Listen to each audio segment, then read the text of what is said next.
Joining us now is Dr. Eric Kaplan, and we're going to be talking about our brains. Welcome to the show. How are you? Great. Thank you for having me. I was elated that you said yes, because as I shared with you, I was driving from Huntington to New York, and I heard you on the radio, and I said, whoever this is, I have to know him. I have to know what he knows. Great. It's all about brain health. Yes. What made you decide to go into this? Well, when I was younger, I was 13 years old.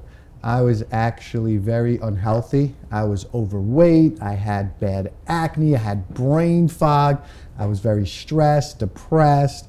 I had chronic bronchitis. I would wake up with all this phlegm every morning.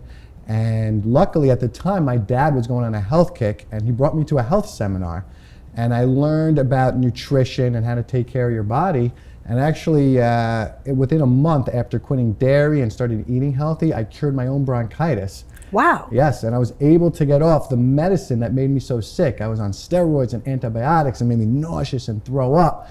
And then after I got off the medication, I lost all the weight, I stopped throwing up, my brain fog went away, and then I thought, I have to help other people improve their brain and body function.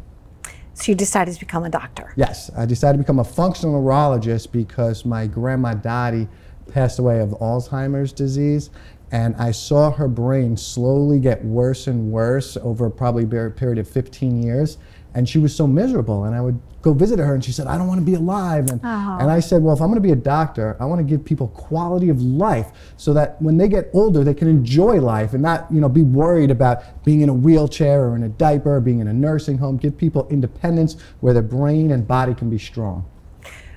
One of the things you also help with is concussion. Yes. Sports concussions, all types of concussions. Yes. People don't realize the damage that happens. And I guess what happens is that, if I understand it correctly, the brain swells and then there's no place for it to go. So the inside of your skull sometimes bruises it. Is that what happens? Yeah, yeah, that's the inflammation. I know, that's like not the doctorly way of saying it. But. Yeah. But think about it, like when you hit your head, your brain can kind of get tossed in like a, like a pinball machine. And what happens is, if it gets irritated and they start rubbing against each other, there gets inflammation, and that's like the swelling, and then it can't connect and function properly. Okay. And sometimes the patients don't even realize that their concussion is causing their symptoms, because it might have happened previously a few years ago and they're not putting the connection there, until we go over history and we do certain brain tests and we can figure out, hey, has there been any area that's not functioning at optimal levels, and then we teach them how to improve it so that it can function at a higher level.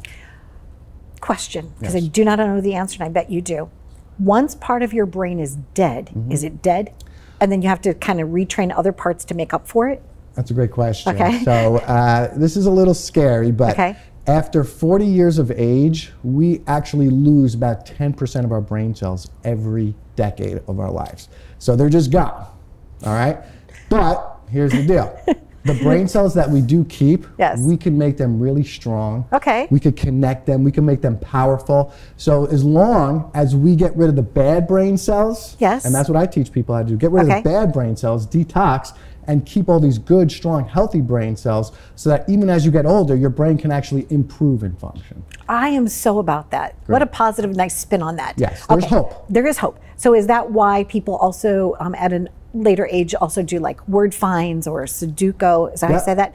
Those types of like brain teases. Exactly. Well, I always recommend a couple of things with that. Number one, always switch it up. Okay. So if you do Sudoku on Monday, do the crossword puzzle on Tuesday and the word jumble on Wednesday, and do a maze on Thursday. Play Pictionary, do chess, and play cards. So kind of change it up and do different games. And the other thing I also suggest is try and do it with some movement. Like take a dance class where you're moving your body and have to learn something, or do a musical lesson where you have to, move your body, play the drums, but then you're coordinating. So movement with brain function tops it even more. I love that. Right. Wow, that's really important. Right. Like I said, I was fascinated. I was in the car ride, I was listening to you, and I was like, Dr. Eric Kaplan is like, you're brilliant. You're actually brilliant.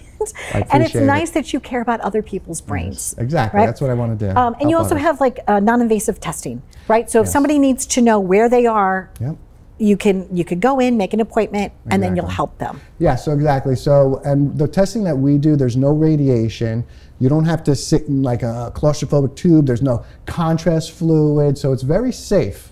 And it's called a QEEG brain mapping, where you wear this little cap. It looks like a swimmer's cap, and it just measures your brain waves. And based on where we see the abnormal brain waves, we could tell what area of the brain's not working well and teach the patients how to improve it.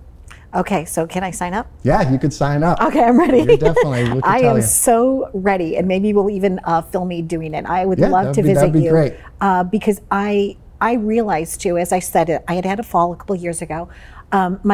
It feels like it's functioning correctly, but I'm also at the age of 58. Yeah. Hormones are changing, and I just don't know. But my grandmother also had Alzheimer's, and it's a difficult, horrible thing to have to go through. Right, well the key is prevention. Yes. So the key is to do this testing now, so you don't wait 10, 20 years where then the memory starts going. So it's like, okay, let's figure out if there's any areas currently and then prevent it. So an ounce of prevention is worth a pound of cure. And we pride ourselves as always getting to the root cause of the problem and not just treating it, with medications and trying to hide the symptoms, but always figuring out where the problem is and teaching you in a holistic, natural way on how to improve it, because the power that made the body heals the body.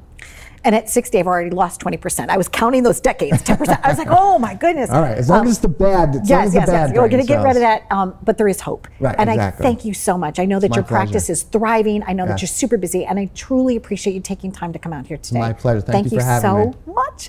Wow. All right, Dr. Eric Kaplan. And like I said, I'm a huge fan. And if you could please reach out to them, follow them on a website, whatever it takes to have your brain be as healthy as it possibly can be. Thanks for watching.